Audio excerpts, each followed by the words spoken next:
Hi bro. Hi bro. Bro, எனக்கு ஒரு doubt. என் website load ஆக டைம் எடுத்துக்குது, அதனால ஏதாச்சும் ப்ராப்ளமா? உங்கள் வெப்சைட் லோடாக எவ்வளோ டைம் எடுக்குதுன்னு பாருங்கள். மேக்ஸிமம் 3 to 5 செகண்ட்ஸ்ன்றப்போ எந்த ப்ராப்ளமும் இல்லை. அதே 5 செகண்ட்ஸ்க்கு மேலே போகுதுன்றப்போ உங்கள் கிளைண்ட்ஸ் எல்லாருமே உங்கள் காம்படிட்டிவ் வெப்சைட்ஸ் போக வாய்ப்பு இருக்குது. அதனால நீங்கள் ஆட்ஸுக்கு ஸ்பெண்ட் பண்ணுற மணியும் வேஸ்ட் ஆகும், உங்கள் பொட்டன்ஷியல் கிளைண்ட்ஸும் லூஸ் ஆகலாம். அப்படின்னா 5 செகண்ட்ஸ் லோடிங் டைம் கூட அதிகமா?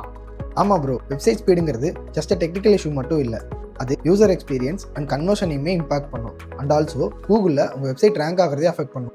அப்போது எப்படி இதை சரி பண்ணுறது? ஃபர்ஸ்ட், கூகுள் பேஜ் ஸ்பீட் இன்சைட்ஸில் உங்கள் வெப்சைட் எவ்வளோ ஃபாஸ்ட்டாக லோட் ஆகுதுன்னு செக் பண்ணுங்கள்.